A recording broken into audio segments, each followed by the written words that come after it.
On va donc ce soir poursuivre notre sujet, la guérison intérieure.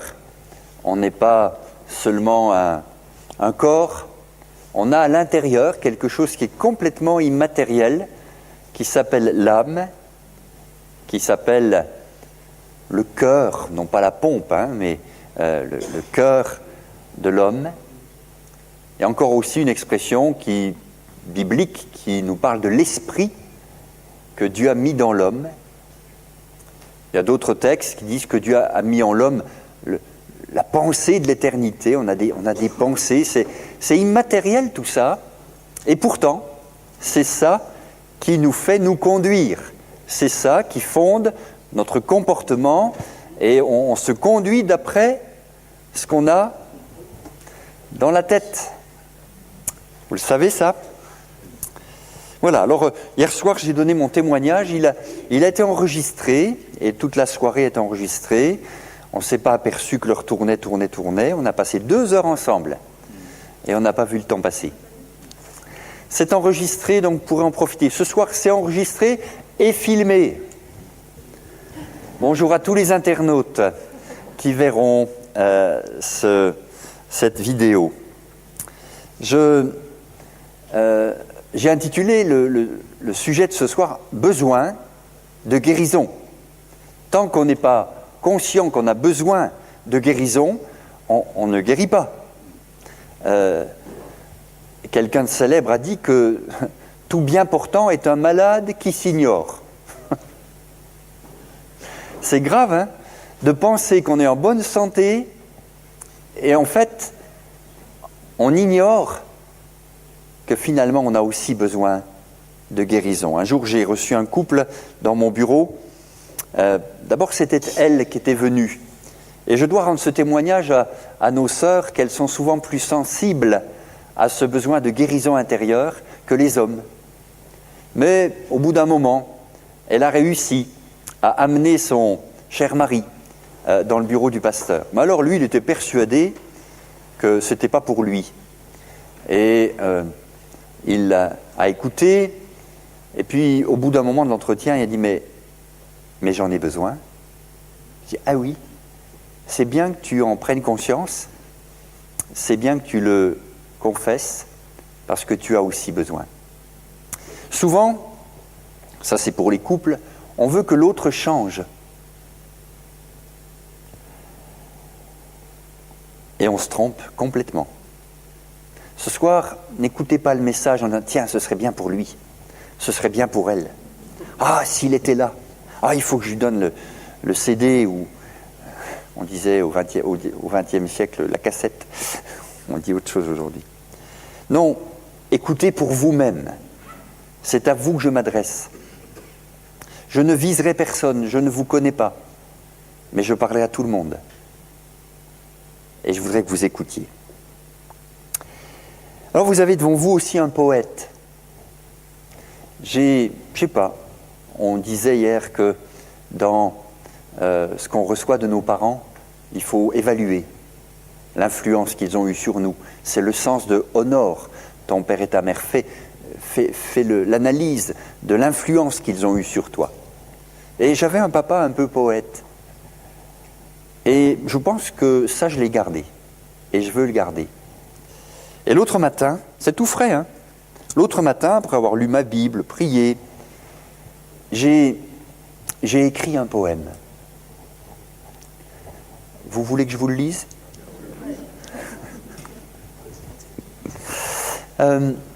C'est un bout de mon témoignage.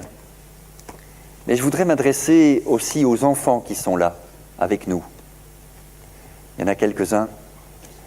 Merci d'être là. Je sais que des fois, aller chez un copain, c'est mieux. Mais tu as bien fait de venir. Pourquoi ? Parce que si un enfant écoute, les adultes écoutent. On est à Montpellier en l'année 2010, début mars, et je tiens toute une série de réunions sur le thème. Et le dimanche matin, l'église est complète, il n'y a plus une chaise libre. Au premier rang, j'ai un gamin. Et vous savez ce qu'il fait? J'imagine que peut-être il fait ça tous les dimanches, mais c'est quand même un message au pasteur. Il est en train de lire une BD. Ça veut dire ce que tu dis ne m'intéresse pas, ce que me dit ma BD est beaucoup plus intéressant. Et moi, je l'avais vu, et je suis monté sur l'estrade au pupitre, et je me suis dit intérieurement, Seigneur, si le garçon, il lève son nez de la bande dessinée, et il écoute, je sais que j'aurai tout l'auditoire qui écoute. J'ai commencé, le gamin a levé le nez, il a fermé son bouquin et il m'a écouté pendant toute la durée. Vous m'écoutez? Après ça, vous avez intérêt.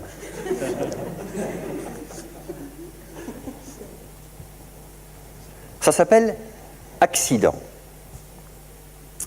J'ai 5 ans. Mon premier accident. À la vigilance de mes parents, j'échappais des dangers inconscients. Ils ont le dos tourné, au foin bien occupé. Il fait chaud, c'est l'été, et je m'en suis allé. À la main, j'ai mon seau. Je veux, plein d'escargots, le remplir. C'est idiot. La rivière est toute proche. Je sors la main de ma poche. Au bord de l'eau, c'est sûr, j'en trouverai pour sûr. L'eau m'attire, elle est belle, la rivière, la Moselle. Elle chante à mes oreilles, puis ce n'est plus pareil. Je tombe, c'est froid, c'est noir, il n'y a plus d'espoir. Personne ne m'a vu, et me voilà perdu. Je perds pied et m'en vais au fil de l'eau glacée. Mais Dieu veille, ça c'est vrai, sinon je ne vivrai.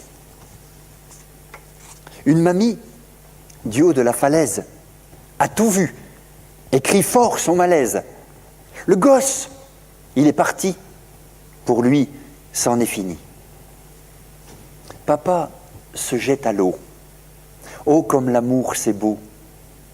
Nager, il ne sait pas, mais ça ne compte pas. Son fils s'en est allé, il faut le retrouver. Berger, tout est perdu, sa brebis s'est perdue.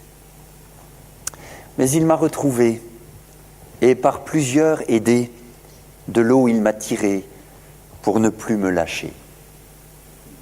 Je remercie mon Père, et je remercie Dieu. Maintenant, j'ai un repère, c'est l'amour, c'est mon feu. Chez la mamie, je me suis réveillé. Aujourd'hui, je me sens concerné par tous ceux dont la chute leur fait rater le but. Je suis père à mon tour, et grand-père plein d'amour. Me souvenir toujours et refaire le parcours. Il y a dans les cieux le bon, le généreux, qui veille et veut le mieux. On a tout intérêt à le chercher, c'est Dieu.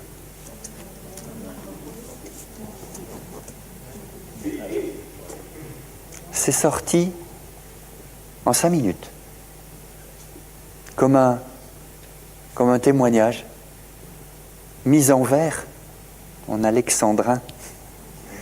Et bon, après j'ai écrit le 2e, j'ai écrit le 3e, ma sœur qui l'a lu a dit « Tu veux pas écrire sur moi ?» J'ai écrit sur elle.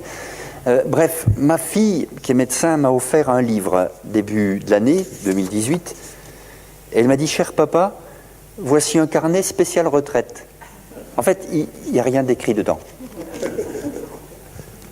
Parce que, pour que tu puisses y noter toutes tes aventures avec nous, avec maman, et tous ceux qui croiseront ta route, alors c'est vous, hein. Tu peux aussi noter tes pensées. Je sais au fond de toi que tu as une âme de poète, elle me connaît bien. Un jour, tu pourras nous partager tout ça pour que ta vie et ton expérience continuent de nous inspirer, nous faire réfléchir. Moi, je trouve que c'est beau. J'arrive à Dijon, je connais personne, et 5 minutes après, j'ai plein d'amis. C'est ça l'Église. C'est beau. Vous déménagez, vous êtes muté. J'ai fait 4 postes différents dans mon ministère. On est arrivé à Mulhouse, à la caisse de chez Cora. La caissière dit à ma femme, « Vous arrivez ? Mon Dieu, quel malheur !» Enfin, bref, elle nous annonçait la cata. Ma femme dit, « Non, on connaît plein de monde déjà. » Parce qu'on arrive dans une ville, on a des frères et sœurs. Elle est belle, la famille de Dieu. Et je témoigne ce soir qu'à Dijon, eh bien, c'est ce que je ressens. Et je crois que ça peut être réciproque. Amen. Que Dieu vous bénisse. Ça va les enfants, vous êtes toujours là? Bon. Besoin de guérison intérieure. Hier soir, sur le titre un peu accrocheur de « Hé, allô, pasteur, j'ai mal au cœur », je vous ai expliqué que les Français, quand ils ont mal quelque part, c'est d'abord « Allô, docteur ». Souvenez-vous ce sondage, « Allô, docteur ». En deuxième position, c'est « Allô, la voyante ». On appelle le magnétiseur, on appelle la voyante. C'est terrible, hein?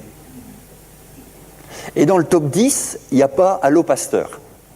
Il y a « Allô, le resto », il y a « Allô, le vétérinaire », mais il n'y a pas « Allô, pasteur ».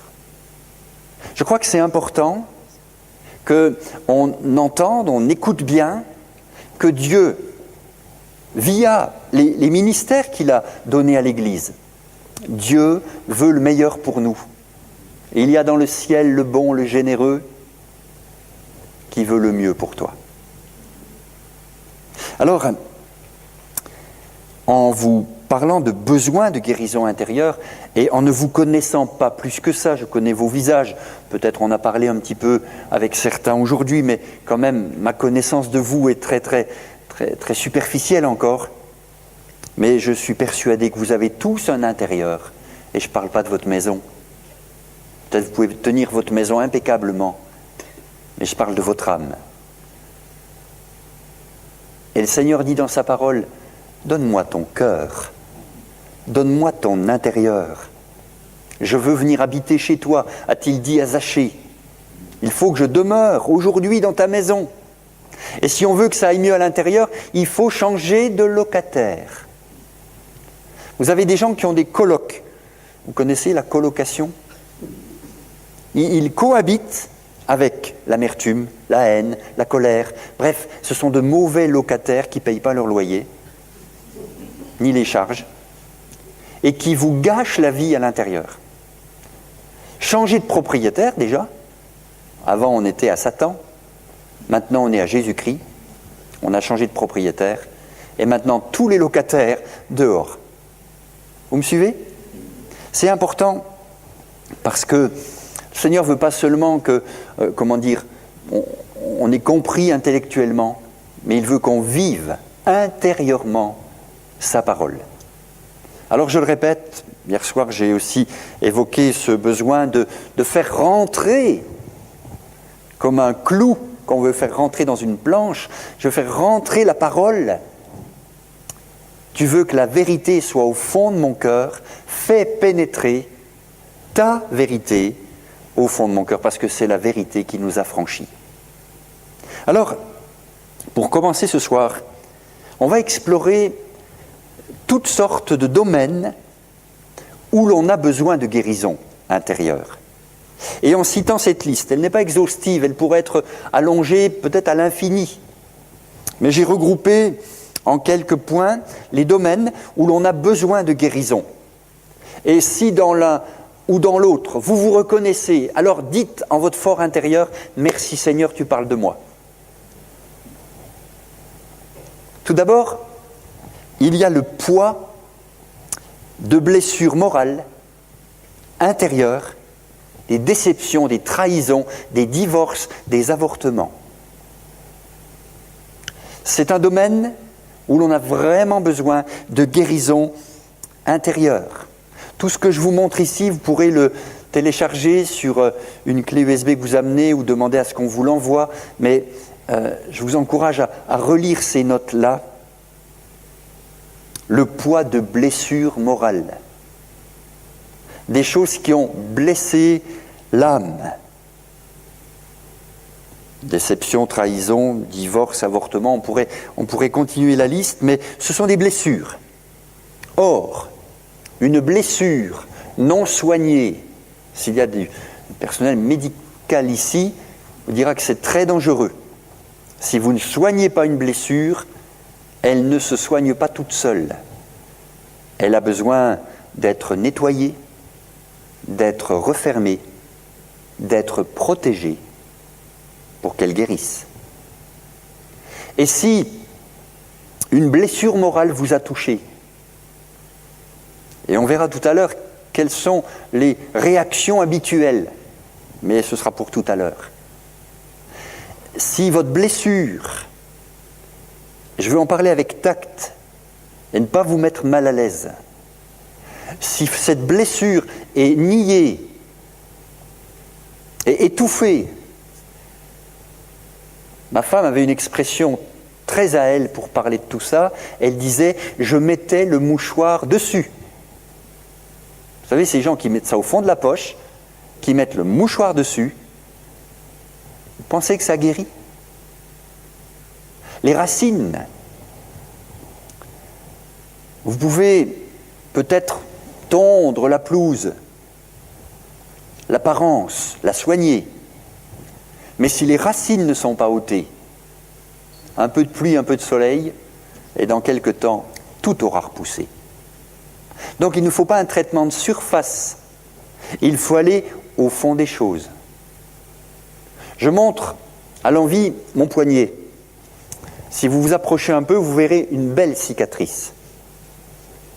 Je suis tombé dans l'escalier, il faut dire que j'allais toujours un peu vite moi.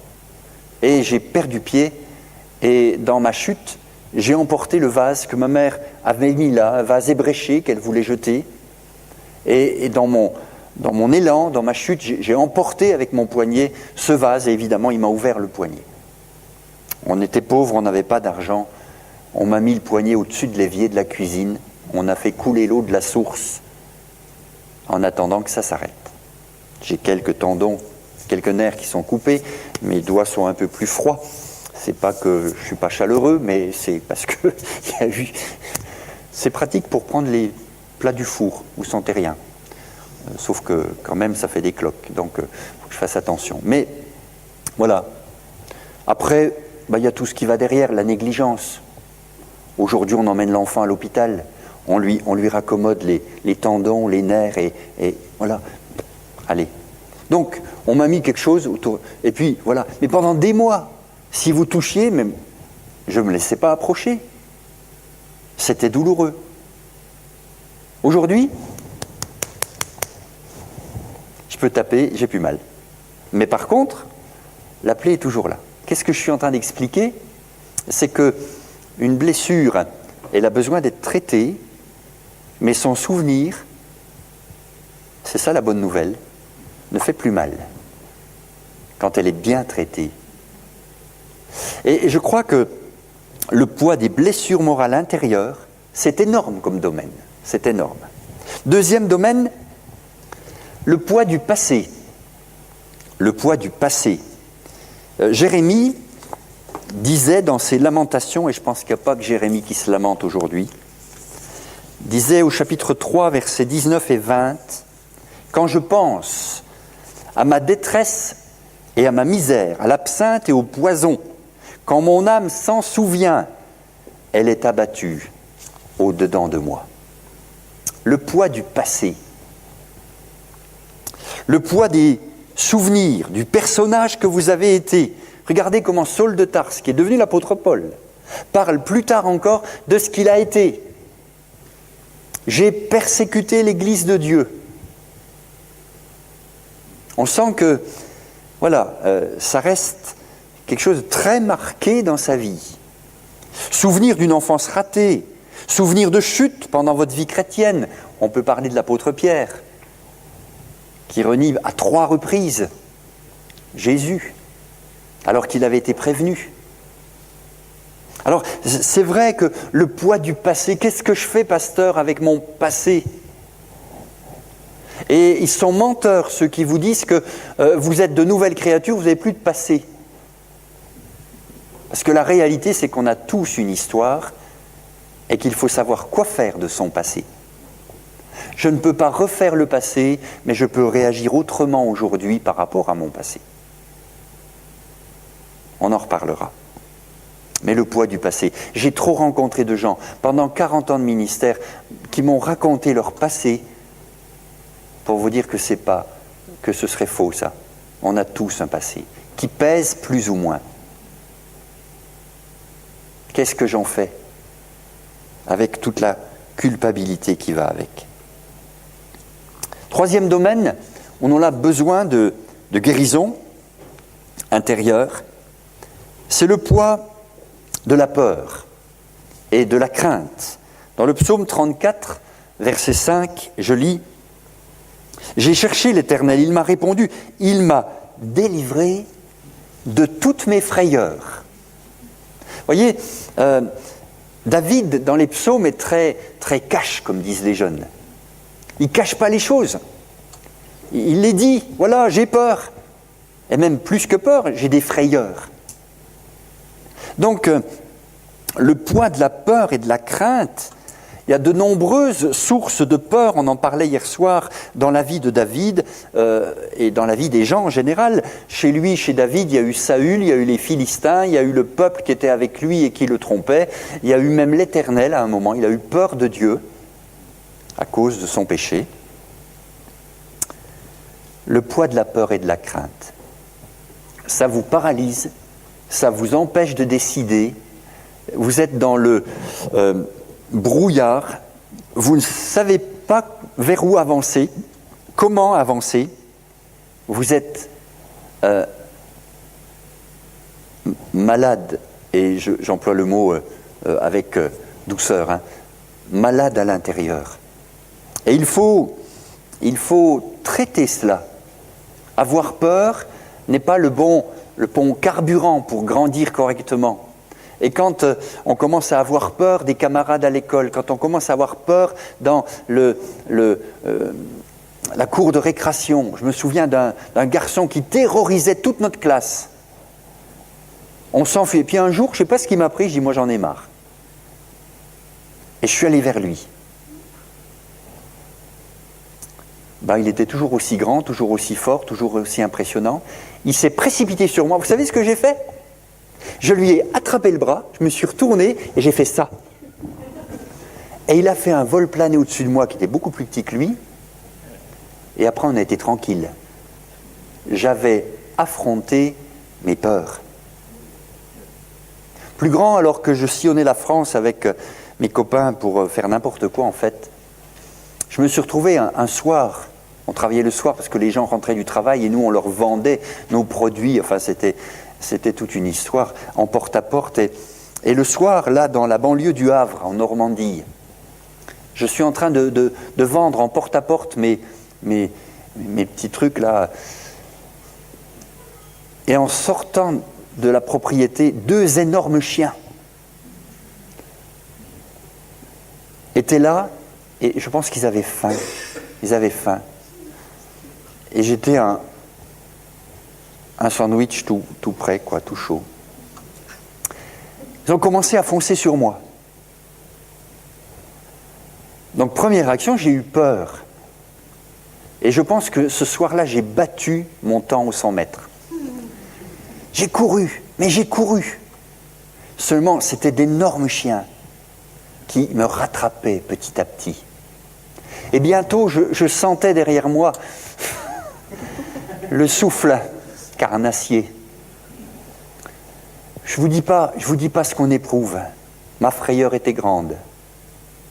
Et à un moment donné, j'ai dit dans ma tête, soit tu continues et il te rattrape, soit tu fais volte-face et tu affrontes. Alors j'ai pilé. Je me suis arrêté sec, je me suis retourné et j'ai crié. Ils se sont arrêtés, ils ont freiné. Je pense qu'il y avait de la moquette sur le goudron. Ils ont fait demi-tour, ils se sont enfuis. Et là, j'ai compris quelque chose. Ce que tu fuis te poursuit. Ce à quoi tu fais face s'efface. La peur est mauvaise conseillère. Ce que tu crains, c'est ce qui va t'arriver. Alors, ce n'est pas le bon logiciel. C'est un domaine où on a besoin de guérison. Et peut-être il y a ici ce soir quelqu'un qui est prisonnier de la crainte. Je lui jette pas la pierre, j'étais pareil. Mais franchement, des fois, ce n'est pas des chiens qui vous poursuivent, c'est plein de gens, c'est plein de circonstances, c'est plein d'affaires. Et la peur et la crainte est devenue votre colocataire. Vous avez besoin de guérison intérieure. Autre domaine où l'on a besoin de guérison intérieure, le poids de la fausse culpabilité qui nous ôte toute assurance devant Dieu. Et je cite pour exemple les personnes qui ont une très mauvaise image d'elles-mêmes et qui n'osent même pas et qui me disent « Pasteur, mais vous ne savez pas comment je suis. Si vous saviez, mais vous ne perdriez pas mon temps avec quelqu'un comme moi. » Voilà des fois ce qu'on entend au milieu du peuple de Dieu. Eh bien, ils ont besoin de guérison intérieure. Et pour les persuader que Dieu les aime, comme ils sont. Non, c'est pas possible. Non, je ne mérite pas son amour. Une fausse culpabilité. Oui, on est tous pécheurs, mais pour qui Christ est mort ? Pour des pécheurs. Il n'est pas venu pour des justes, mais pour des pécheurs. Et le premier, c'était moi. Vous savez, tant qu'on est enseigné par une religion, fausse religion, qui joue avec la culpabilité, vous n'êtes pas au bon endroit. Ici, on ne vous dira pas ça, on vous annoncera la bonne nouvelle. Et on vous dira que Christ est mort pour vos péchés et que vous êtes sauvés par grâce, par le moyen de la foi. Cela ne vient pas de vous, c'est un don de Dieu et personne ne peut s'en attribuer le mérite. Ah, c'est tout autre chose. J'étais dans une religion catholique, la plus connue en France. J'étais parti pour devenir prêtre, je l'ai expliqué hier soir. Mais je peux vous dire que j'étais sous une chape de culpabilité. S'il y avait quelqu'un ce soir qui est là-dessous, je dis, le message, il est pour toi. Guérison intérieure. Et quand Jésus vient dans un cœur, il enlève la culpabilité.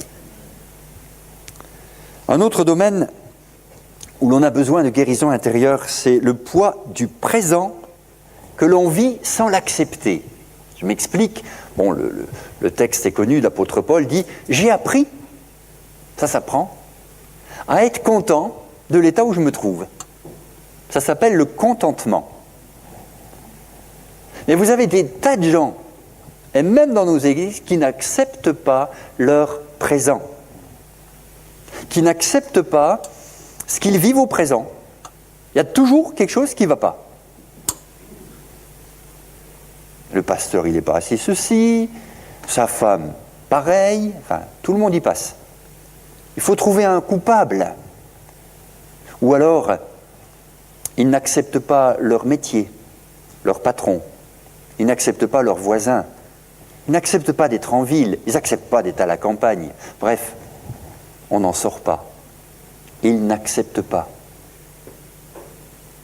Vous avez besoin de guérison intérieure quand vous êtes dans cette situation-là.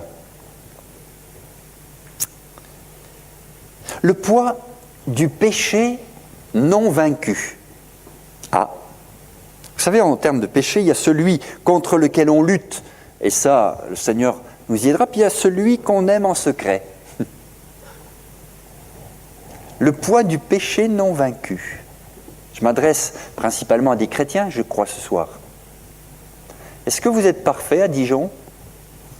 Rassurez-moi, je m'en vais tout de suite, si vous êtes arrivés. Qui ne pêche pas encore ? Non plus comme un style de vie, mais voilà, comme des accidents. Quel rapport vous avez à ça ? Et est-ce que ce n'est pas un poids j'aimerais aussi vous dire que pour ce cas-là, pour ce domaine-là, on a besoin de guérison intérieure. Non pas que le Seigneur valide le péché, on dit « oh, c'est pas grave ». Pas du tout. Puisqu'il a payé de sa vie pour qu'on soit pardonné, c'est donc très sérieux, le pardon. Mais quand tu demandes pardon, tu recommences, tu redemandes pardon, tu recommences. Enfin, je ne sais pas si vous reconnaissez dans cela, mais j'en parlerai demain matin. Revenez demain matin, s'il vous plaît. Parce que c'est essentiel, ce domaine-là. Un jour, un pasteur est venu me saluer en disant, c'est un ami, il dit, alors ça va, c'est la victoire? Tous les jours? Je dis, bah, pourquoi tu me dis ça? Vous savez, je lui ai retourné la question, des fois un peu jésuite sur les bords, on ne répond pas à la question, on renvoie une autre question, des fois qu'on ait du temps pour réfléchir entre les deux questions. En fait, il avait tapé juste, quoi. T'es dans la victoire tous les jours, mon frère, ma sœur. Je ne veux pas vous mettre mal à l'aise, mais c'est la réalité, non? Et c'est un poids. Le poids de lutte spirituelle, parce qu'il ne faut pas l'ignorer, on est sur le terrain de l'ennemi.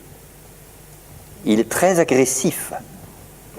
Il est venu pour égorger et détruire. Il n'y a pas des termes plus violents que ceux-là. Le diable existe. Et la Bible dit qu'on ne doit pas ignorer ses desseins, ses plans. Et que dans certaines conditions, effectivement, on a été agressé spirituellement, méchamment. Je me souviens d'une nuit, moi je suis pour dormir la nuit. Les nuits, c'est fait pour dormir. Donc, je dormais. Et à un moment donné, 2 mains sont venues m'étouffer. C'est très étrange. Je ne suis pas un mystique. Hein. Ceux qui me connaissent un peu savent bien que je n'ai pas des visions toutes les nuits. Hein. Mais cette nuit-là, 2 mains me tenaient au collet et me serraient. Je n'ai eu qu'un réflexe. Vous savez c'est lequel? C'est d'invoquer Jésus. Il n'y a qu'un mot qui est sorti, c'est Jésus. Immédiatement, ça a disparu. C'est quoi ça? Je ne veux pas vous faire peur, hein? Mais vous dire que Jésus, son nom, son œuvre est plus fort que l'adversaire, qu'à la croix, il a dépouillé les dominations, mais que s'il peut vous impressionner, s'il peut vous attaquer, il le fera. Jésus dit à Pierre, j'ai prié pour toi, Satan vous a réclamé pour vous cribler comme le froment. Donc on n'est pas chez les bisounours, hein. À Dijon, on n'est pas au paradis encore. On est sur le terrain de l'ennemi. Gagner des âmes, c'est un vrai combat. Grandir en tant qu'Église, c'est un vrai combat, une vraie lutte. Et il faut que vous le sachiez, les agressions diaboliques existent. Il ne faut pas en voir partout, derrière tous les rhumes et toutes les gastro, mais il ne faut pas non plus en voir nulle part. On est équilibré. Et je crois que il faut aussi le dire, il y a vraiment des fois on est très impacté par une agression diabolique. On s'est formé en relation d'aide, ma femme et moi. J'ai fait ma formation de mon côté, elle a fait la sienne de son côté l'année d'après. Et dans les jours qui ont suivi, elle s'est retrouvée à l'hôpital. Là, je n'ai pas compris. Je ne reconnaissais plus ma femme. Et pour nous, c'était l'humiliation, mais complète, qu'elle soit en psychiatrie. Alors que moi, d'habitude, j'allais visiter les gens. Là, c'était ma femme qui y était. J'ai un peu de recul aujourd'hui, mais quand j'y pensais à l'époque, mon âme était bouleversée. Comment guérir? Comment guérir? Vous savez, les consolateurs fâcheux, il y en a encore dans les églises aujourd'hui. Les amis de Job, ils ont la vie dure. Hein. Qu'est-ce que tu as fait? Quel péché t'as commis? Les amis de Job, vous êtes des consolateurs fâcheux. Tout le monde voulait savoir le voyeurisme évangélique. Fuyez-le. Ben oui, parce que ça ne guérit pas. Raconter son histoire ne guérit pas quand les gens qui veulent la soutir sont juste curieux, voyeurs. Mes pauvres anciens, ils ne savaient pas quoi faire.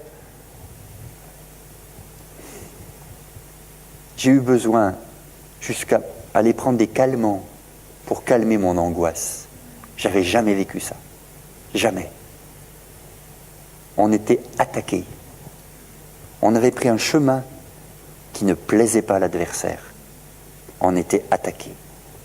Si je vous parle aujourd'hui, et si j'ai développé tous ces séminaires sur la guérison intérieure, sur le pardon, sur les choses qui touchent à l'âme, sachez que ça n'a pas été sans payer le prix aussi.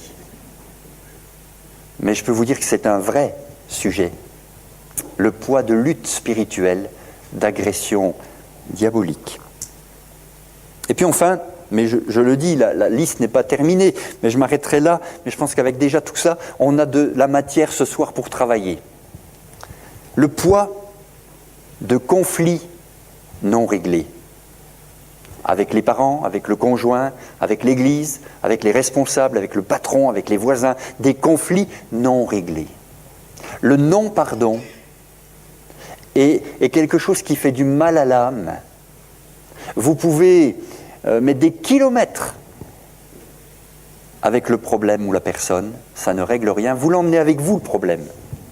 Vous pouvez mettre du temps, des années, mais il paraît, les médecins nous ont renseigné là-dessus, qu'on a derrière ici une partie du cerveau où on stocke les traumatismes, et cette partie du cerveau ne connaît pas le facteur temps. Et quand vous vous retrouvez 40 ans après, dans une situation identique, toc, immédiatement, c'est comme si vous y étiez il y a 40 ans. Et ça, c'est vrai. Et c'est Dieu qui nous a fait comme ça. Et vouloir dire, non, j'ai un autre cerveau, moi, pasteur. Je vous envoie à l'asile, hein, parce que vous avez le même cerveau que moi. Vous avez un cerveau de la mémoire qui est là et fonctionne bien. Alors, le poids de conflits non réglés, il est essentiel. On a dans l'Écriture des exemples. Moi, j'aime bien les exemples de l'Écriture parce que ça nous emmène dans les familles de gens comme nous. Et vous avez, alors, Jacob et Ésaü. Oula, de la distance, il y en a eu. Et puis après, Dieu les ramène l'un vers l'autre. Et vous voyez qu'Ésaü, donc Jacob, il envoie des cadeaux. Vous savez, on n'achète pas le pardon. Vous le lirez dans mon livre, on n'achète pas le pardon. Non, c'est trop précieux pour être monnayé. Par contre, Jacob va être brisé. Et ils vont tomber dans les bras l'un de l'autre. Regardez Joseph et ses frères. Oula. Il va tester la profondeur de la repentance de ses frères. Il va en garder un, il va le mettre en prison, il va mettre son vase, sa coupe dans laquelle il boit, dans le sac de lin. Il va tester, alors qu'il comprend leur conversation. Écoutez ce que les frères disent dans leur patois araméen. C'est à cause de Joseph qu'on a vendu qu'il nous arrive tout ça. Ils ne savent pas que c'est Joseph qui les comprend. Joseph, il se retire dans la pièce d'à côté tellement il est ému. Mais quelle histoire! Dieu aime qu'on règle nos conflits. D'abord, on était en conflit avec lui, et ça a été réglé à la croix. Puis ensuite, entre nous, le poids des conflits non réglés, mes amis. Et on pourrait multiplier les exemples. David et Saül. David, il a au bout de son épée dans la caverne le roi qui le poursuit et qui est en train de faire la sieste. Et tous ses amis disent, mais c'est évident, Dieu te le livre, vas-y. Et non, il ne se venge pas. Vous entendez? Vous avez des gens qui ont comme colocataire un esprit de vengeance. Ne vous faites pas justice vous-même, vous ne guérirez pas en vous faisant justice vous-même. La Bible dit, à moi la justice, à moi la rétribution, mais vous, si vous avez un dossier trop lourd, donnez-le à Dieu. Et si l'offenseur ne veut pas le reconnaître, ne lui laissez pas le droit de vous gâcher la vie. Donnez le dossier à Dieu. Et vivez. J'ai tout un séminaire là-dessus, 5 jours. Le pardon, la résolution des conflits, c'est un domaine où l'on a besoin de guérison. Maintenant, on va voir. Ça va, vous êtes encore avec moi? Toi aussi? Très bien. Donc, on va voir maintenant comment on est vraiment tordu, je crois. On a des mauvaises manières de composer avec notre mal-être. On va pas bien et on se fait médecin. Alors c'est l'hôpital et l'infirmerie. Et ça va pas. Si c'est l'infirmerie qui soigne l'hôpital, où est-ce qu'on va, quoi? Donc, je vais vous parler de chemin de guérison, mais avant de voir quels sont ces bons chemins de guérison dans la parole de Dieu, j'aimerais quand même vous montrer les différentes mauvaises manières de composer avec notre mal-être, parce qu'on n'est pas fichu, peut-être un peu orgueilleux, d'aller au pied du Seigneur en disant « Je ne vais pas bien, Seigneur, j'ai besoin de guérir ». Et déjà, si ce soir vous repartez avec cette prière et cette décision au fond de votre cœur, je n'aurai pas perdu mon temps. Mais regardez les mauvaises façons qu'on a. Tout d'abord, on a une fâcheuse tendance au déni et à l'indifférence. Le déni et l'indifférence. Alors, ça consiste simplement à ne pas voir les choses en face, à ne pas vouloir les voir. Il est toujours désagréable de regarder en face les conséquences des choses qui nous sont arrivées.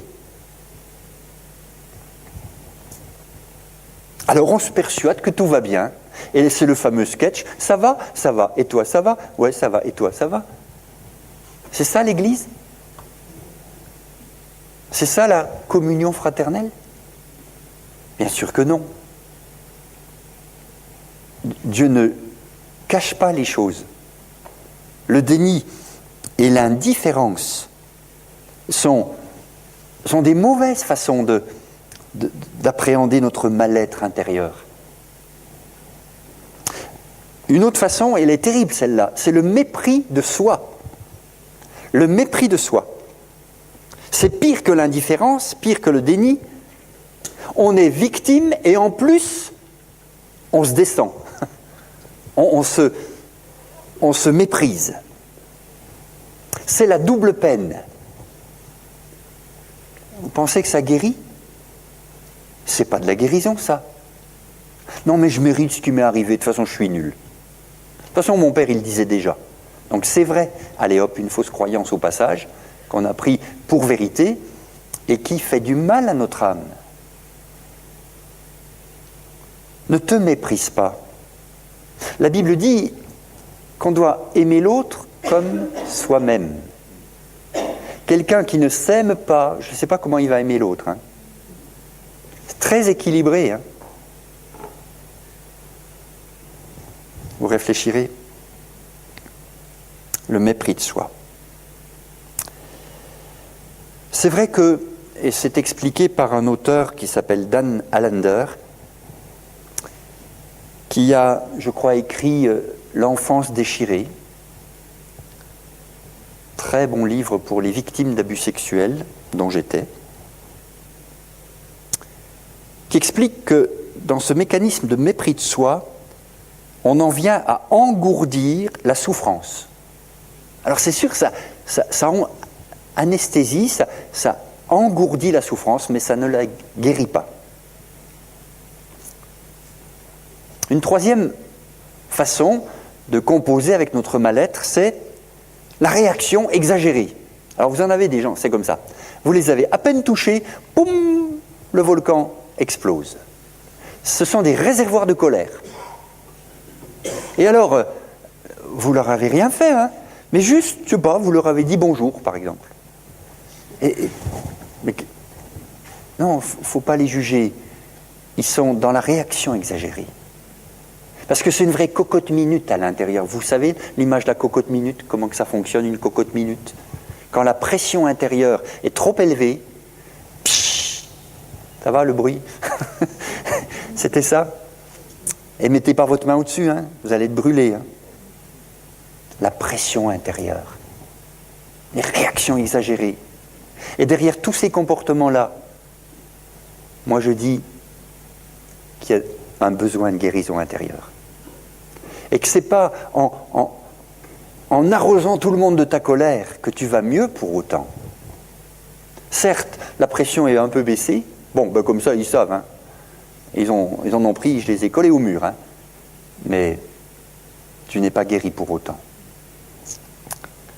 Quatrième mauvaise manière de composer avec notre mal-être, c'est le pardon superficiel. Oh, celui-là, que je l'aime pas. On dit qu'on a pardonné. Parce que, quand même, à l'Église, on l'entend qu'il faut pardonner. Mais, voilà, on n'a pas pris le temps, la peine, d'explorer la gravité de nos blessures intérieures. Et le pardon est comme la tondeuse sur la pelouse. Allez, c'est propre, c'est beau. Mais les racines ne sont pas ôtées. La formation que j'ai faite en relation d'aide s'appelle Génésis. Et tout simplement, c'est l'idée de retrouver la genèse du problème. Quelle est la racine? Et tant qu'on n'a pas trouvé la racine, ça repoussera toujours. Mais quand vous avez trouvé la racine, il suffit de la mettre à la lumière, et les racines mises sur le sol à la lumière, elles sèchent. Et c'est ce que la parole de Dieu dit. Nous sommes des enfants de lumière, invités à marcher dans la lumière. Toutes les zones d'ombre sont propices pour le diable. Et pour guérir, il faut que la lumière rentre et que les racines sèchent. Si elles ne sont pas séchées, elles continueront de porter le mauvais fruit. J'en parle aussi dans mon livre sur le pardon. Vous pouvez le prendre tout à l'heure. Autre, vous voyez, on est quand même des médecins fâcheux. Hein. On en a des idées pour guérir autrement que ce que la parole de Dieu nous dit. Regardez la suivante. Le raccourci, la solution rapide. Ah, ça on aime, hein. Surtout chez les pentecôtistes. Pasteur, impose-moi les mains. Oui, et alors? Là, comme ça, ce sera réglé. C'est quoi qui sera réglé? Ah non, mais je ne peux pas te le dire. Pourquoi tu ne peux pas le dire? Moi, je n'impose pas les mains avec précipitation. Et vous avez des tas de gens qui viennent chercher, comme chez allez, je le dis, hein, c'est un peu de la superstition évangélique. Je ne sais pas si c'est de la foi. Alors que dans le domaine de la guérison intérieure, il va falloir ouvrir le dossier. Il va falloir sortir les papiers, explorer, rencontrer, confronter ce qui s'est passé, raconter, dire, amener à la lumière. Mais surtout pas de raccourcis. Ce qui fait qu'on ne peut pas travailler dans ce domaine comme ça. Mais bien sûr que j'impose les mains, ne me faites pas dire ce que je n'ai pas dit. Bien sûr, je crois à la guérison. Mais dans le domaine de la guérison intérieure, j'ai souvent vu que la personne se remet debout en quelques entretiens et qu'il n'y a pas de raccourci. Il va falloir parler et affronter ton passé. Donc, les solutions rapides n'existent pas. Désolé de vous décevoir. Autre domaine, elle est aussi pas mal, cette réaction-là, enfin pas mal, elle est vraiment dangereuse, la mauvaise compréhension des textes bibliques. Oh là là. Oh là là. En plus, il y a quelques coquilles quand même dans les traductions. Je cite un exemple. Quand vous aurez fait tout ce qu'il fallait, dites « Je suis un serviteur inutile ». Vous connaissez ce texte. Vous savez que dans l'original, pour le mot « inutile », on aurait dû traduire « sans mérite ». Ah mais ça change tout. Dieu ne dit jamais que tu es inutile. Il dit que tu es utile. Et quand tu as bien travaillé, ne dis pas « je suis inutile », dis « je suis sans mérite », c'est autre chose. Donne tous les mérites, toute la gloire à Dieu. Là, on est d'accord. Et voyez, La mauvaise compréhension.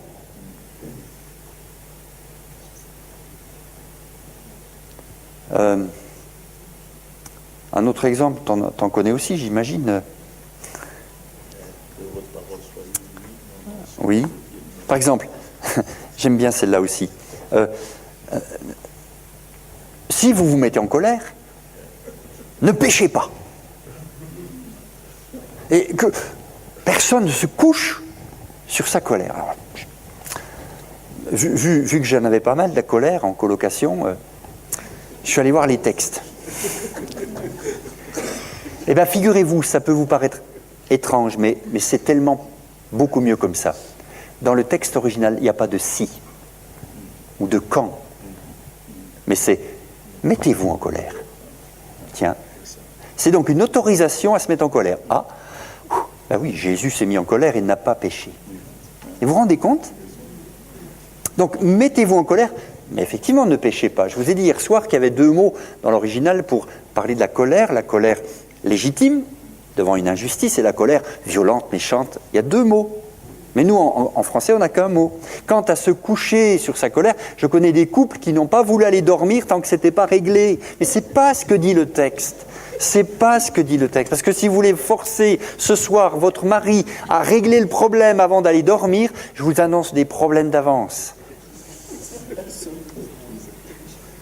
Parce que le texte dit de ne pas couver sa colère, de ne pas dormir dessus, c'est-à-dire la couver, c'est-à-dire ne pas la dire. Une colère rentrée est très dangereuse. Et il faut dire. Je me souviens, comme je n'avais pas tout compris à l'époque, et que je rentrais des fois un peu contrarié, même le ministère, ça peut nous contrarier des fois. Et je rentrais à la maison et j'étais en colère intérieurement. Et ma femme qui sent les choses, vous savez, les femmes ont, je ne sais pas, une sorte de 6e sens, qui fait qu'elle vous capte, vous n'avez encore rien dit, juste posé le manteau. Elle savait que j'étais en colère. Alors, sa réaction, c'était « qu'est-ce que j'ai fait ?» Elle filait le long des murs, enfin, j'exagère un tout petit peu, mais elle se conduisait comme quelqu'un en pleine incertitude.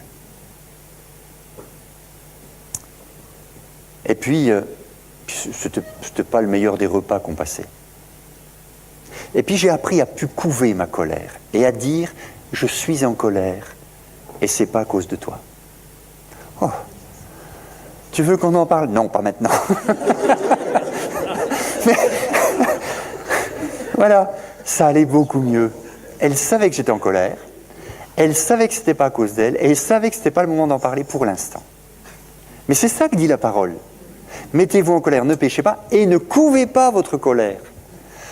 Ah, merci Seigneur, je comprends mieux. Ben, vous vous rendez compte? La mauvaise compréhension des textes bibliques. Ce verset qui dit que c'est dans l'Ecclésiaste, vanité des vanités, tout est vanité, et puis aussi où il est question de elle n'est suivie d'aucun chagrin. Oui.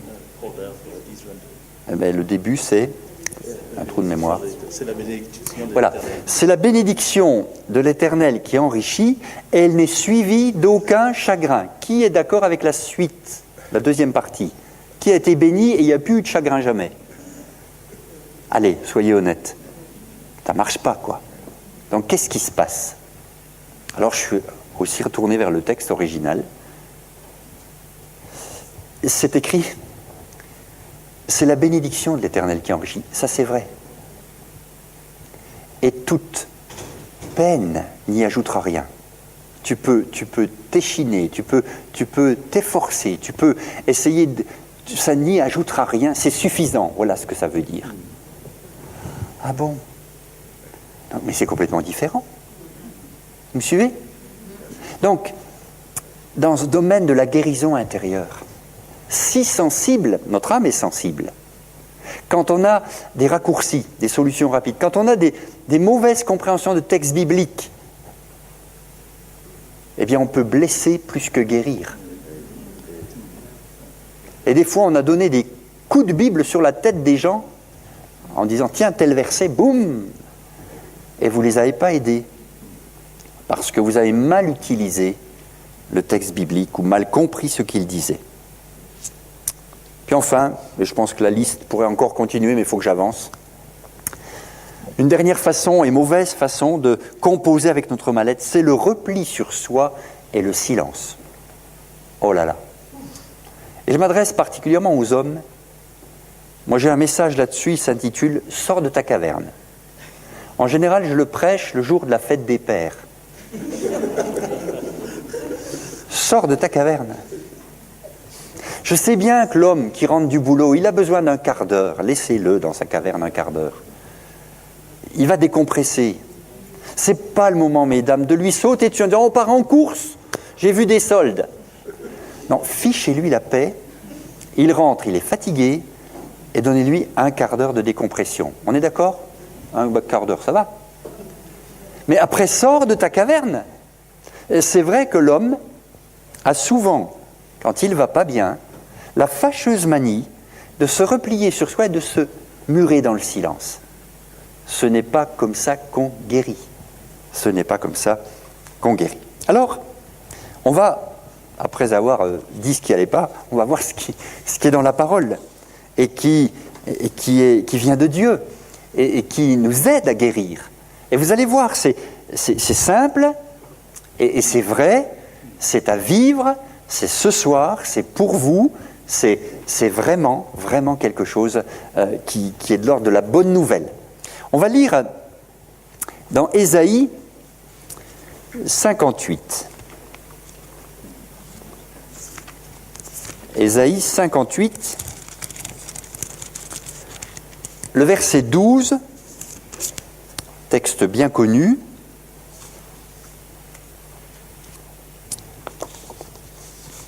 Alors on pourrait commencer un peu plus haut. Verset 10, au milieu du verset 10. Ta lumière se lèvera sur l'obscurité, tes ténèbres seront comme le midi, l'Éternel sera toujours ton guide, il rassasiera ton âme dans les lieux arides, il redonnera de la vigueur à tes membres, tu seras comme un jardin arrosé, comme une source dont les eaux ne tarissent pas. Les tiens rebâtiront sur d'anciennes ruines, tu relèveras des fondements antiques, on t'appellera réparateur des brèches, celui qui restaure les chemins qui rend le pays habitable. Quel verset, quelle promesse. Rebâtir sur des ruines. Peut-être en écoutant et en lisant ce texte avec moi, tu te dis, mais comment rebâtir une âme qui est en ruine ? L'expérience vécue dans mon adolescence d'abus sexuels avait détruit mon âme. Elle était en miettes, en morceaux, et en plus c'était mon secret. C'est comme ça que ça fleurit, ces choses-là. Ce sont des secrets. Une petite parenthèse en passant, c'est terrible, les secrets de famille. C'est plombant, c'est déprimant, c'est terrible parce que ça emmène toute une famille vers le bas. Je referme la parenthèse, mais quand vous avez une âme en ruine, ça m'a fait du bien la première fois que je l'ai lu. Les tiens rebâtiront les ruines d'autrefois et tu relèveras les fondements posés dans les siècles passés. Tu seras appelé réparateur des brèches. Vous connaissez qui est le réparateur des brèches ? C'est Jésus. Il faut juste qu'on lui donne les morceaux. Ne les gardez pas, les morceaux. De toute façon, vous n'en ferez rien. Vous n'y arriverez pas. Le meilleur des psys, même s'il vous donne de bons conseils, peut vous aider à analyser, mais seul Jésus peut guérir. Alors,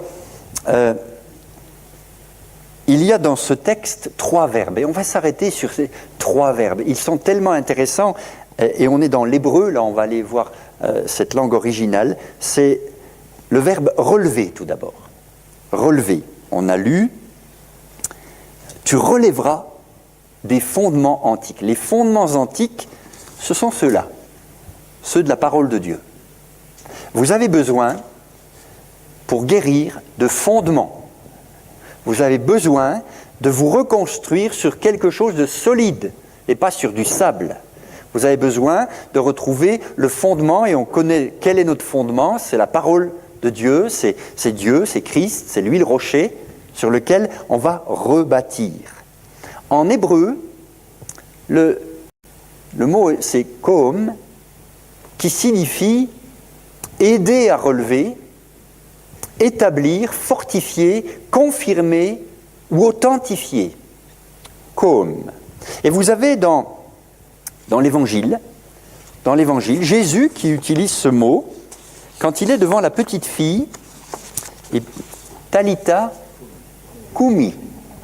Jeune fille, relève-toi, je te le dis. Et quand c'est Jésus qui dit ça, ça arrive. Et la petite fille, qui était morte, hein. Vous savez que l'âme est morte, l'âme est morte à l'intérieur. Quand il vous arrive des choses pareilles, l'âme est morte. D'ailleurs, la Bible dit qu'on était tous morts dans nos péchés. On a besoin d'être relevés. Et quand Jésus prend la main de cette petite, la vie triomphe de la mort. Vous vous rendez compte ? C'est ça mon message. C'est ça la guérison intérieure. C'est la main de Dieu qui vient prendre ta main et te dit « relève-toi, relève-toi ». Qu'est-ce que c'est beau. Moi, je voudrais m'effacer. Je voudrais que Jésus, ce soir, il veut faire le travail. Il vous connaît. Relève-toi. Relève-toi. Le deuxième terme, c'est réparer. Il sera appelé le réparateur des brèches. Dans le psaume 23, par exemple, c'est pas « il restaure mon âme », c'est « il répare mon âme ». C'est beau, hein ? Et en hébreu, c'est « gadar », et ça veut dire, c'est intéressant, marcher dans et autour, refermer, entourer, enclore. Il y a là quelque chose de vraiment merveilleux qui fait que la blessure va pouvoir se refermer, elle est entourée. Je ne sais pas si vous avez vu comment, j'en parlerai aussi demain, comment le bon samaritain fait avec le blessé du chemin. Il nettoie d'abord la plaie, ensuite il l'entoure de bandes. Et vous savez, est-ce que je peux appeler de mes vœux un peu de tact, un peu de professionnalisme pour entourer les blessés, la blessure, et lui donner du temps. La Bible dit ta guérison germera promptement. Mais germera, le germe c'est quoi ? Il y a tout dans le germe pour que ça devienne un chêne demain. Mais pour l'instant c'est qu'un germe. Et en termes de guérison intérieure, ça va germer. Mais il y a tout. Mais soyez patients. Il est en train de vous réparer. Il est en train de marcher dedans et autour, de refermer, d'entourer, d'enclore. Mais qu'est-ce que c'est beau! Mais laissez faire le Seigneur. Il sait faire. C'est le meilleur des médecins pour l'âme. Il sait ce qu'il y a dans l'homme. Pas besoin qu'on lui en raconte. Il sait immédiatement ce que les autres pensaient dans l'auditoire. Quand il disait « tes péchés sont pardonnés », tous les vieux pharisiens étaient là. Ils blasphèment. Il savait tout de suite. Il sait tout, le Seigneur. Et il peut vraiment, mais il faut que tu l'autorises à le faire. Il peut venir marcher dans ta blessure, autour, pour refermer les choses, pour l'entourer, l'enclore, le protéger. C'est le réparateur des brèches. C'est un très beau terme. Et le troisième, restaurer, il restaure les chemins. Restaurer, en hébreu, c'est un peu difficile à prononcer, vous m'excuserez, pour ceux qui font de l'hébreu, shub, c'est secourir, recouvrer, ramener, rapporter à la maison de nouveau, intéressant, ou faire que quelqu'un revienne. Mais c'est excellent. C'est bien ce qu'a fait le bon samaritain. Il l'a amené à l'hôtellerie. Belle image de l'Église, non? Et je crois que faire en sorte que notre secours permette à la personne de revenir à Dieu, c'est ça restaurer. La relation d'aide biblique. Quelle est la différence entre la relation d'aide biblique et la relation d'aide à l'extérieur? À l'extérieur, au centre de la relation d'aide, c'est l'homme. Eh bien moi, dans mes messages, au centre de la relation d'aide biblique, c'est Christ. Ça change tout. C'est pas l'homme qui est au centre. C'est pas l'épanouissement, le nombrilisme à l'infini. C'est Christ qui est au centre. Et quand on restaure quelqu'un, on l'amène à Christ. On le ramène à la maison, et la maison de Dieu, la présence de Dieu. Et on fait qu'il revienne. Et là, il y a guérison. Ne me dites pas le contraire. Et ils nous ont pris les mots, ils nous ont pris l'idée, mais ils ont enlevé le berger.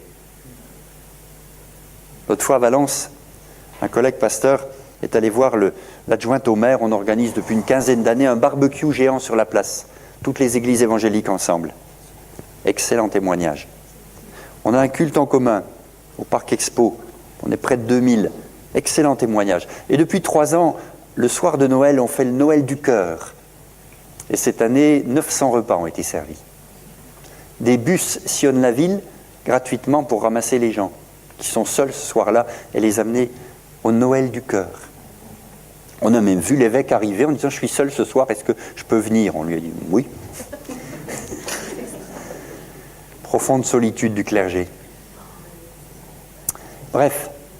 Donc la collègue, c'était une femme, la collègue rencontre la personne à la mairie pour diverses choses, et la femme lui raconte l'inquiétude des autorités devant la montée des problèmes de violence dans nos quartiers. Je ne sais pas si Dijon est épargné, mais voilà, il y a des quartiers plus chauds que d'autres.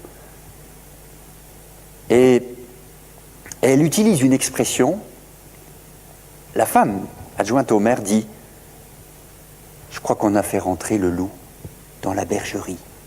Mais dire ça à un pasteur, mais c'était lui tendre la main. Vous savez ce qu'elle a répondu? Et en plus, on a viré le berger. Alors, vous voulez dire quoi? Oui, on a évacué le berger, Jésus, le bon berger. On fait rentrer le loup, on dit au berger de s'en aller, et on s'étonne que les brebis soient dans cet état. Je crois qu'elle a retenu la leçon, la dame. Notre relation d'aide biblique, une guérison intérieure selon la parole de Dieu, c'est ramener les gens à Christ.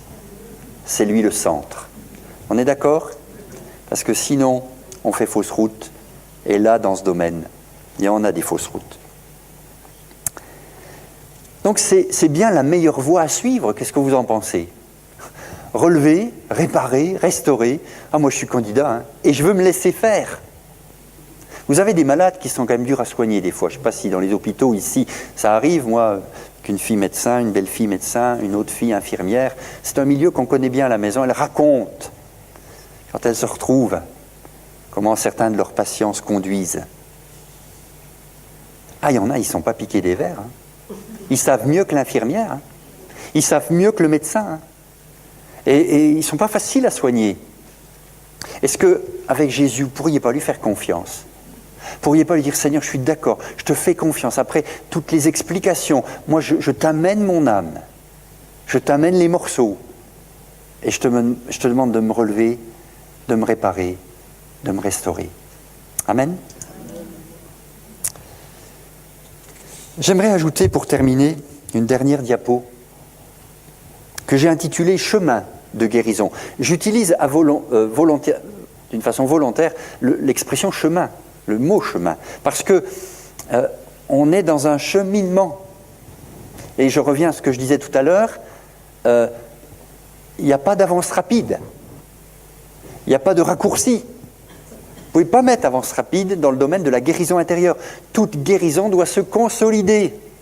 Tout comme on maintient un os brisé avec des attelles, il faut maintenir l'âme pendant un certain temps dans une convalescence un cheminement que l'on accompagne et qui nous amène à une guérison complète. Chemin de guérison. Premièrement, incontournable, il y a l'Église. Il y a l'Église. Ceux qui, au dehors, voudraient vous imposer les mains dans la rue en disant « t'as plus besoin de l'Église », vous mentent. Parce que où est-ce qu'on amène les blessés du chemin? À l'hôtellerie. Luc 10, c'est la parabole du bon samaritain. Et je crois que c'est important de le dire, de le redire. L'Église est le moyen de Dieu pour sauver les gens. Christ est mort pour nos péchés, mais qui annonce le message? L'Église. Alors je sais bien, l'Église de Dijon est peut-être meilleure que les autres, mais elle n'est certainement pas parfaite quand même. Mais amenez les gens à l'Église. Vous ne les amenez pas au pasteur, vous les amenez à Dieu. Vous les amenez à Christ. Lui, il est parfait. Lui, c'est le spécialiste de la guérison intérieure. Et il travaille encore aujourd'hui avec son Église. Et l'Église, quelqu'un m'a dit tout à l'heure, vous avez une belle Église à Valence. Je lui ai dit, vous voulez parler des murs? Parce que l'Église, c'est les gens. Alors on peut avoir des beaux bâtiments et avoir une piteuse Église. Vous me suivez? L'Église, je parle des gens qui ont rencontré le Seigneur, qui croient en lui, qui peuvent témoigner, comme je le fais ce soir encore, pour vous dire, vraiment, l'Église, c'est le moyen de Dieu pour amener la guérison parmi le monde. Donc on a la responsabilité en tant qu'Église de ne pas se fermer à ces domaines de la guérison intérieure, de ne pas regarder ça d'une façon un peu louche en disant c'est de la psychologie. C'est pas de la psychologie selon les hommes, c'est une psychologie divine. Qui connaît mieux que Christ l'âme et ses rouages? Qui connaît mieux les émotions que Christ, qui les a toutes éprouvées? Qui connaît mieux que lui, mon âme? Tu as défendu la cause de mon âme. Il est mort pour sauver nos âmes. Votre âme est éternelle. Elle ne s'arrêtera pas à la mort physique. Le corps retourne à la poussière. Mais l'âme est éternelle. Et c'est pour cette âme-là qu'il est mort. Il a défendu la cause de ton âme. Et ça, on le dit à l'Église quand même. C'est le message de l'Église. Deuxième étape incontournable, c'est la parole. Je vous l'ai déjà dit hier soir, tant que je me suis tu, et la parole c'est la vôtre d'abord, la vôtre de parole. Tant que je me suis tu, psaume 32, verset 3, je me consumais. Parler, on ne le redira jamais assez, c'est important, Dieu nous a fait avec la parole, la puissance de la parole est extraordinaire, le poids des mots, c'est très important. En parler. Mais avec qui? Avec moi-même, d'abord. Avec Dieu. Et avec un vis-à-vis. Il faut que je reconnaisse que ce qui m'est arrivé est grave. Et que je ne vais pas pouvoir m'en sortir tout seul, malgré ma prétention là-dessus. Je ne peux pas m'en sortir. Mais reconnaître avec soi-même, vous mettez devant un miroir et puis vous dites, voilà, parlez-en avec vous-même. Parlez-en avec Dieu. Alors moi, ça se passait à peu près comme ça. Vous excuserez, c'est un peu direct, mais tu étais où? Pourquoi t'as permis qu'un de tes représentants... Qu'est-ce que tu faisais le jour-là?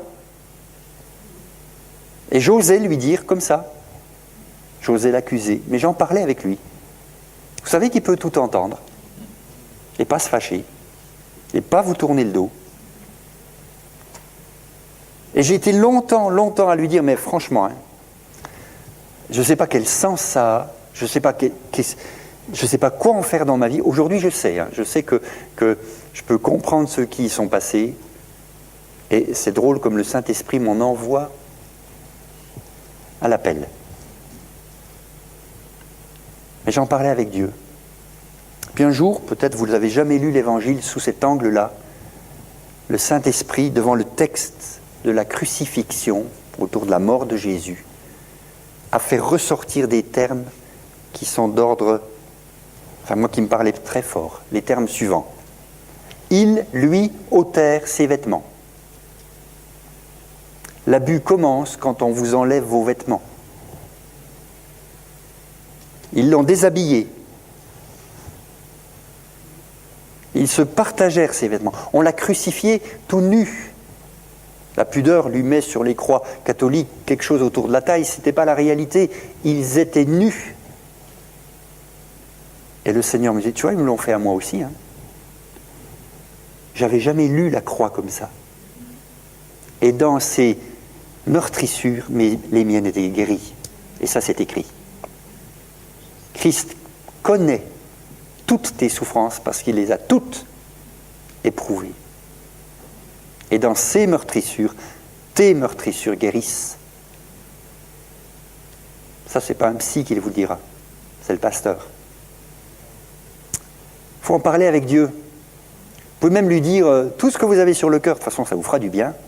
Et puis ensuite, il vous amènera vers les textes qui montrent qu'il vous connaît, qu'il vous comprend, qu'il compatit.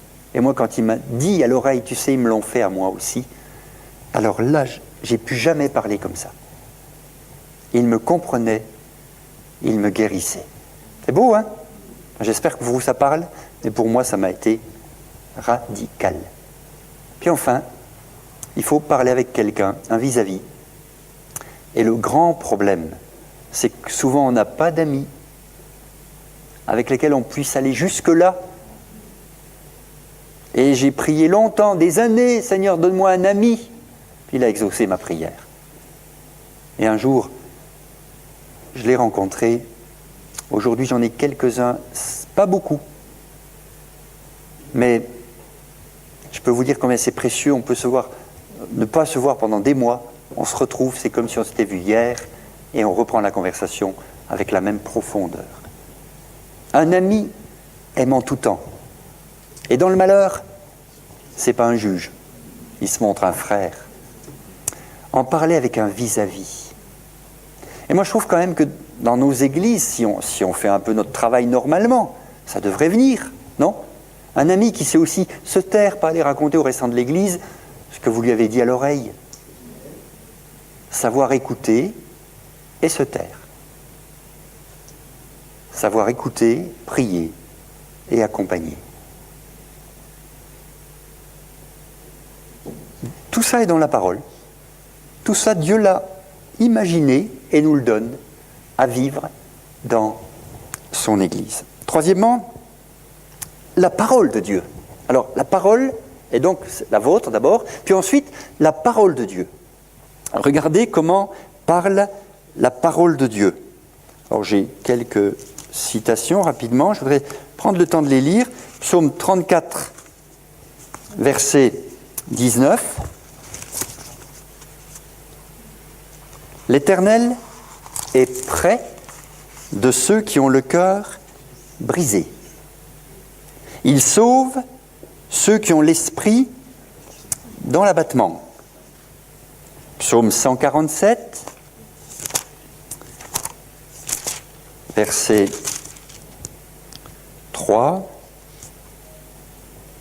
Il guérit ceux qui ont le cœur brisé. Il pense leurs blessures.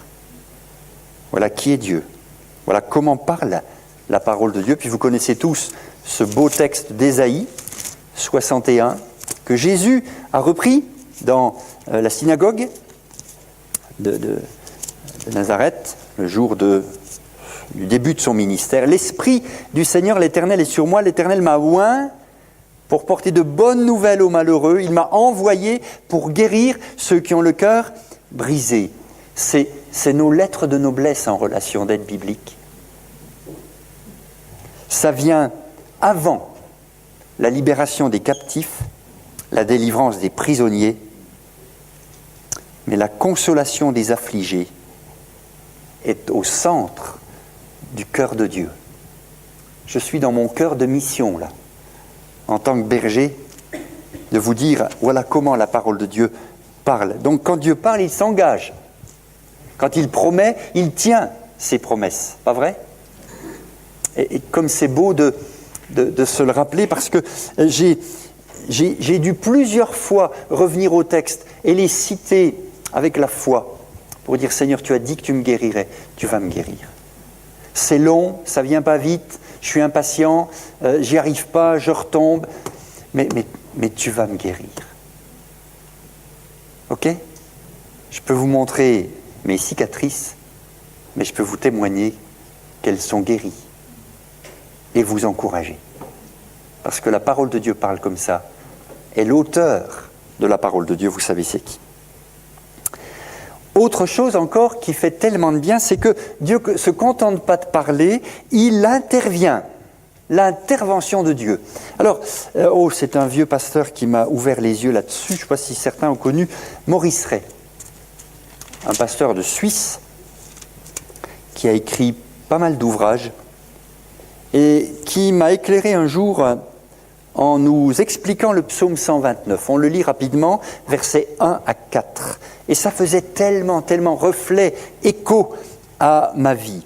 Ils m'ont assez opprimé dès ma jeunesse, qu'Israël le dise. Ils m'ont assez opprimé dès ma jeunesse, mais ils ne m'ont pas vaincu. Des laboureurs ont labouré mon dos, ils y ont tracé de longs sillons. L'Éternel est juste, il a coupé les cordes des méchants. Vous avez des gens qui veulent vous conditionner votre vie, qui tracent dans votre dos, dans votre vie, dans votre âme, des sillons. Des fois, les parents, ceux qui, à l'époque, ne respectaient pas le choix de l'enfant et disaient « tu seras docteur », parce qu'ils n'y étaient pas arrivés, alors il fallait que le gamin, il y soit. Non mais on arrête là. On est dans l'abus. On n'éduque pas l'enfant pour soigner ses frustrations personnelles. Et l'enfant n'est jamais un médicament. Tout comme le conjoint n'est pas un médicament. On ne se marie pas pour guérir. Il vaut mieux soigner avant de se marier. C'est encore un message que j'ai en réserve. Soignez-vous avant de vous marier. Sinon, vous arrivez dans le mariage, il y a du boulot. Hein. Le mariage, d'ailleurs, sert de révélateur. Et oui, une fois la lune de miel passée. Comment Dieu parle ici dans sa parole ? Ils m'ont assez opprimé dès ma jeunesse. J'aimerais déposer ça aussi dans votre cœur, c'est ce côté, ça suffit. Il y en a assez. J'espère, vous savez, pour venir demander de l'aide en relation d'aide, les gens, ils en ont assez de ce qu'ils vivent. Alors ils viennent, ça y est. C'est un peu comme si il leur fallait un coup de pied aux fesses, mais voilà, hop, il y en a marre, quoi. Voilà comment on parle. Ils m'ont assez opprimé. Et si je peux verser dans votre cœur un peu de révolte, mais de la bonne, hein, pour dire, je ne veux pas que ça continue, ça dure depuis longtemps, ma jeunesse, mon enfance. L'autre fois, j'ai réuni trois sœurs qui venaient de perdre leur maman, toutes chrétiennes. J'avais quand même repéré qu'elles étaient chacune dans une église différente. Bon. Et après le décès, j'aime bien reprendre, quand c'est possible, les membres de la famille et leur parler des processus du deuil. Pour les accompagner, en disant, on prend le temps de voir dans quelle étape vous êtes, si vous n'êtes pas coincé dans la colère ou dans la déprime, si vous ne faites pas des allers-retours entre... Hier soir, on a vu tout ça. Hein. Bon, elles étaient là, ils se parlaient assez bien, et tout à coup, la plus vieille, la plus âgée, 68 ans, ou 70 ans bientôt, s'entend dire dit à la plus jeune, de toute façon, c'est comme ça depuis qu'on était gamine.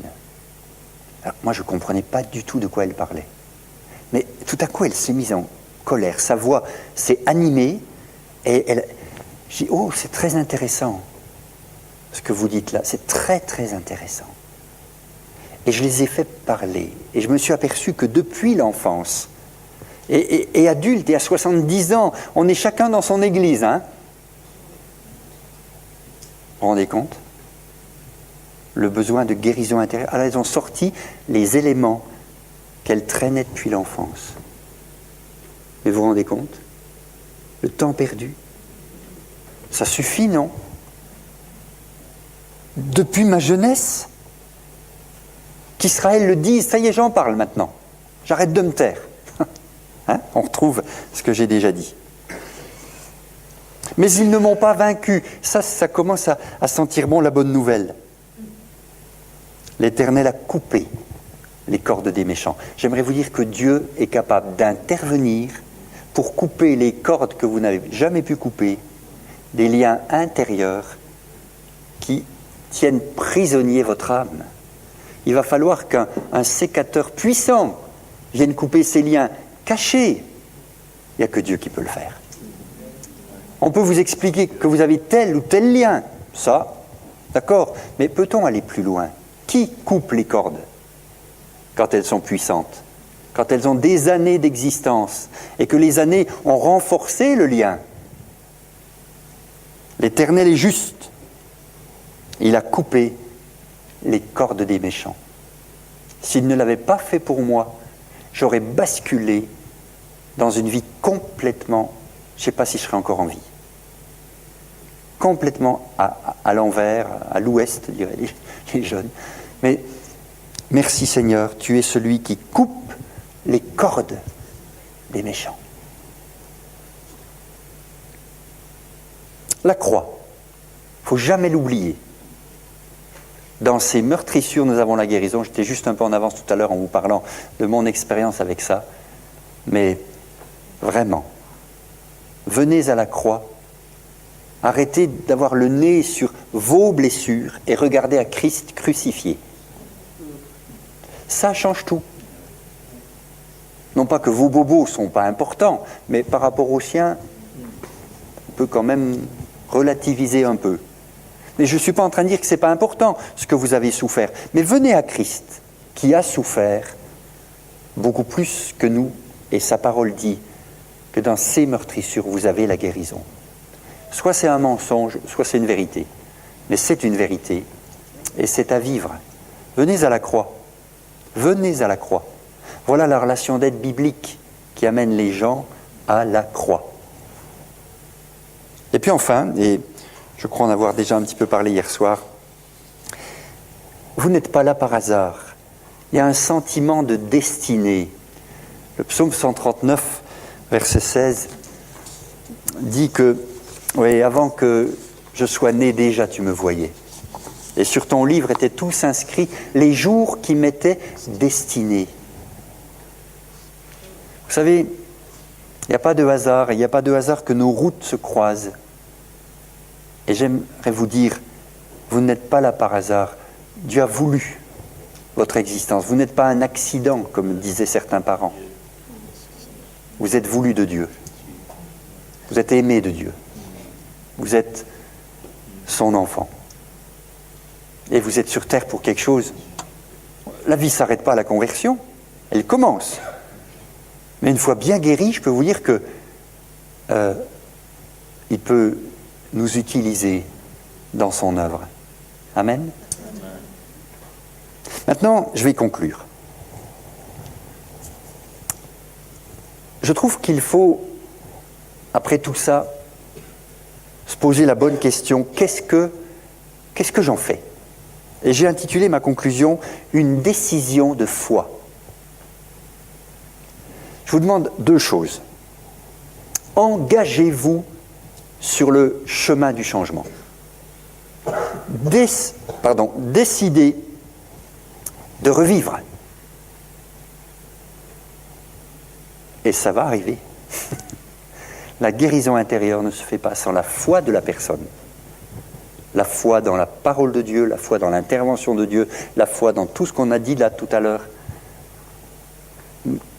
Je vous ai tout expliqué. Je place la balle dans votre camp. Et je vous dis, engagez-vous maintenant. On ne peut pas, et ce serait incomplet, que de s'arrêter à une explication théologique, intellectuelle, cohérente, complète. On ne serait pas complet si on ne vous demandait pas cette étape-là. C'est la foi qui sauve. Et vous savez que c'est le même mot que guérit. Quand il nous sauve, il nous guérit. c'est la foi qui guérit. Et pour la guérison intérieure, l'élément de foi est super important. Et donc, je le répète, c'est une des phrases que je préfère, je ne peux pas vous refaire votre passé, mais je peux vous engager à réagir autrement aujourd'hui et à vous engager sur le chemin du changement avec foi. Décidez de revivre et vous vivrez. Parce que le Seigneur qui est ici ce soir, il est le Seigneur de la vie. Amen.